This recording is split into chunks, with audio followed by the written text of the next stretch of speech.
This is Unit 7, Video 10, Buffers. So buffers are very important in biological systems because they help to keep a balance in pH. So we don't like to, organisms don't like to have a vast change in pH or sudden changes in pH. So we have buffer systems that keep the change from happening. So what buffers are going to do is they're going to be conjugate acid-base pairs. So when we add an acid in to our system, the base is going to try to consume the acid so that we don't get a vast change in pH. So if we look at an acid-base pair, such as ammonia, which we know is NH3, and ammonium, which is NH4.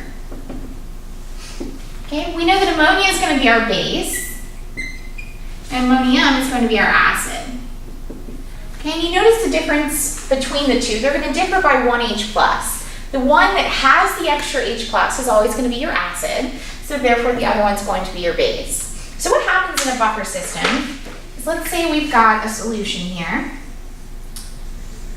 And the key to the buffer solutions is that we're not reacting the ammonia with the ammonia. That's not going to happen. Okay, so what we're going to have is whatever we're going to add to the system. So what we have dissolved here in solution is we've got ammonia, which we know is NH3, and then ammonium, which ammonium, we can't just put ammonium in here. We have to first have it as an ionic compound so that it dissociates in solution. So we'll have, normally we'll use ammonium chloride to do that. So you'll have NH4+. You'll have this floating around in solution. So what's going to happen is, let's say we want to go to add an acid to the system. So let's say we're adding in hydrochloric acid. Okay, if we add in hydrochloric acid, our base, ammonia, is going to react with the hydrochloric acid to neutralize it or consume it. Now, vice versa, if we were to add in a base, a strong base, sodium hydroxide, hydrochloric acid is a strong acid also, you would add it in, it's not going to react with the base anymore, it's going to react with the acid. So it's going to react with the ammonium ion. So if we were to do some of these reactions, so let's first do the hydrochloric acid reaction. So we know that hydrochloric acid, if we add hydrochloric acid in, it's going to be a reactant, and we're going to react it with our base, which is NH3. Okay, what's going to happen is we're going to produce ammonium chloride.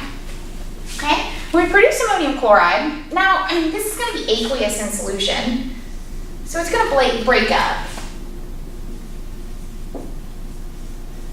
So what we really care about is the net ionic equation. So if we were to do the net ionic equation for this, we know that this is going to dissociate. So if we look to see what's going to be our spectator ions, chlorine is going to just be floating around in solution. So what we're really going to end up having is we're going to have, not that, sorry, this. We're going to have H plus our ammonia. And we're going to have ammonium ion floating around. Okay, so what I did here is I added in the acid, which is the hydrochloric acid, and it reacted with the base to produce the conjugate acid, which is the ammonium ion. Okay, now vice versa. Let's say we are now going to go add in sodium hydroxide. So we're going to take sodium hydroxide, and if we add in sodium hydroxide, it's no longer going to react with the base like hydrochloric acid did. It's going to now react with the acid, which is the ammonium. So we're going to have the NH4. Which, if we were to write this, it would still be with the chlorine, so the ammonium chloride. And what this is going to produce is we would end up getting sodium chloride, NH3, ammonia, and we would also get water. This would also produce water. Okay, so if we were to do the net ionic equation for this, if we know sodium chloride is going to dissociate in water, so this is going to be a spectator ion. Okay, the sodium is also going to be a spectator ion. So what we're going to end up having is we're going to have the hydroxide ion reacting with the ammonium ion to produce the conjugate base. And we have water still.